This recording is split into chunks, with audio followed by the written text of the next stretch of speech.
Yeah, I don't feel it in my head. I feel it in my jaw more than anything. Well, let's increase the voltage. Yeah. Let's give Thomas the real voltage, and he can actually tell us how much of a difference it is. Hello everyone. For today's topic, we will be discussing Magstim TMS. Let's get into it.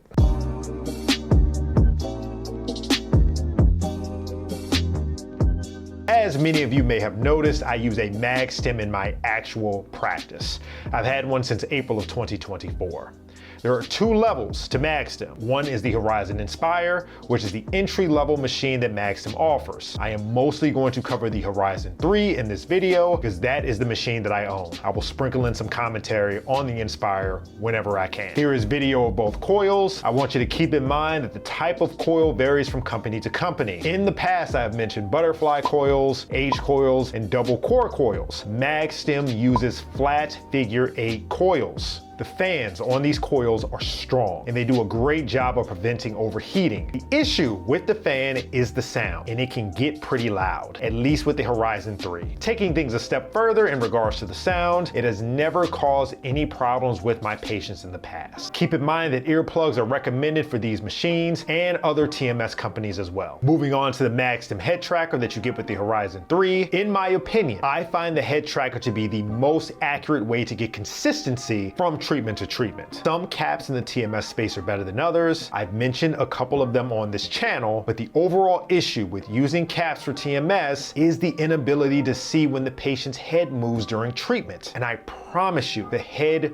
will move, the coil will move, either due to discomfort or sitting during treatment for 20+ minutes a day, or due to increasing the percent MT. Sitting still for that amount of time can be challenging for some people, and no matter what you do, when you increase the intensity of the pulses during treatment, the coil is going to vibrate and move around a little bit. The camera captures the orbs on the head trackers and on the coil. The orientation and distance between the orbs on the head tracker and coil are what the Magstim computer uses to get the correct treatment location on the scalp. Do not ask me how they create the algorithm to make this work. I don't know. I can only tell you that it works. The main thing that you need to do is tell the computer the size and the shape of the patient's head. To do this, you'll tap the nose, both ears, and top of the head as landmarks. When you use the head tracker to map, just make sure that all future appointments use the exact same landmarks. Using the top of the tragus is usually the most reliable way to keep things consistent between treatments. Taking a look at the interface, you can keep a lot of treatment information in the computer. Here I can keep the list of patients, and in their individual profile, I can list any number of treatment locations that I want. If I see someone in 2024, I can use that same treatment location in 2025 if that patient ever needs to come back for more sessions. If you are using a cap with the Magstim Inspire, you or the patient can just save the cap and use it for future use. Looking into the interface again, I can create whatever protocol I want. Magstim is capable of repetitive TMS, regular theta burst, and continuous theta burst. Once I decide what type of TMS I want, I can mix and match the maximum percent MT or change the amount of pulses that I want to deliver. With the Horizon 3, there is also the treatment score to be aware of, which tells you how accurate you've been when it comes to administering treatment. This is mostly useful for techs, just to make sure they're staying on task. Ideally, of course, you would get 100% targeting, but due to predictable movements, it's totally fine to be in the mid to high 90s. If there are pulses missed, the opportunity to add additional pulses will be given at the end of the session. All you have to do is take a look at the number of pulses that were missed and hit the start button, and additional pulses will be delivered. And lastly, Magstim uses a treatment coil and a mapping coil. The mapping coil is a lot lighter than the treatment coil. I did not like the mapping coil at first, mostly because this was something that I wasn't used to.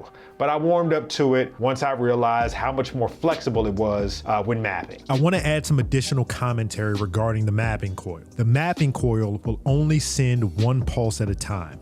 While mapping, the Magstim computer will save the location on the scalp when the pulse was sent. If I need to go back to a particular location All of that information is saved along with the angle and position the original pulse was sent. This gives you the opportunity to retrace your steps if you ever need to. It's great for mapping and also pretty cool too. Okay, so now we are going to get into the things to think about if you're considering purchasing a Magstim. The first thing to consider, and it's really been one of the main things to consider with all of these TMS machines that I've talked about, is durability. If there is one thing I don't think you'll have a problem with, it's durability. Speaking as a user of the Horizon 3, this is an absolute workhorse. It is an absolute unit. You're hit. You're bleeding, man. I ain't got time to bleed.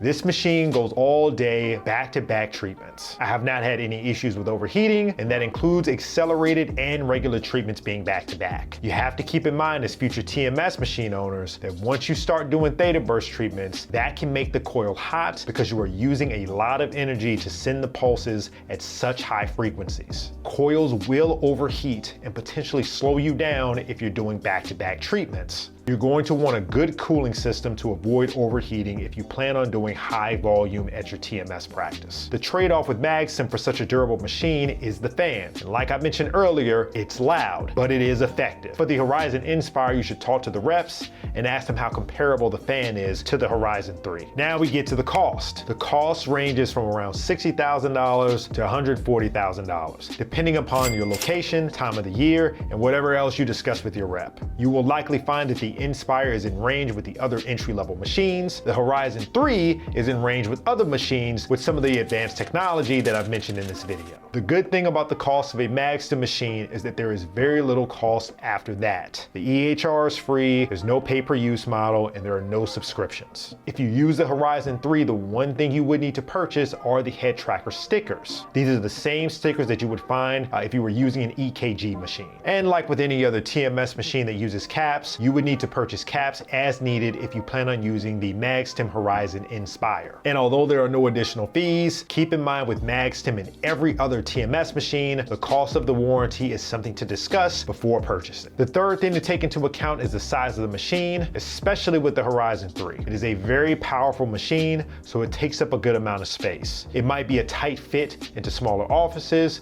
I remember with me, once I changed the angle of the machine in the room, it fit in there just fine. The Horizon Inspire is smaller, so keep that in mind. And the fourth thing that I think I should comment on is the customer service. I have been with Magstim since April of 2024, and I will tell you that they have been great to work with. I haven't needed much technical support, but when I have, they've responded very quickly. I remember early on the mainframe conked out on me sometime last year. I called them, told them about the problem, and they sent me a new one the very next day.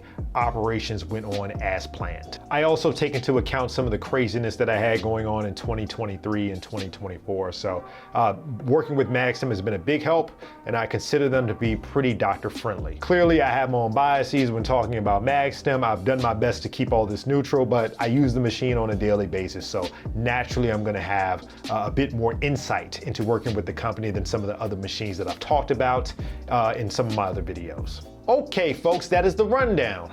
I hope this video was helpful. As I always recommend, put in a call to the local reps, ask some questions, crunch some numbers.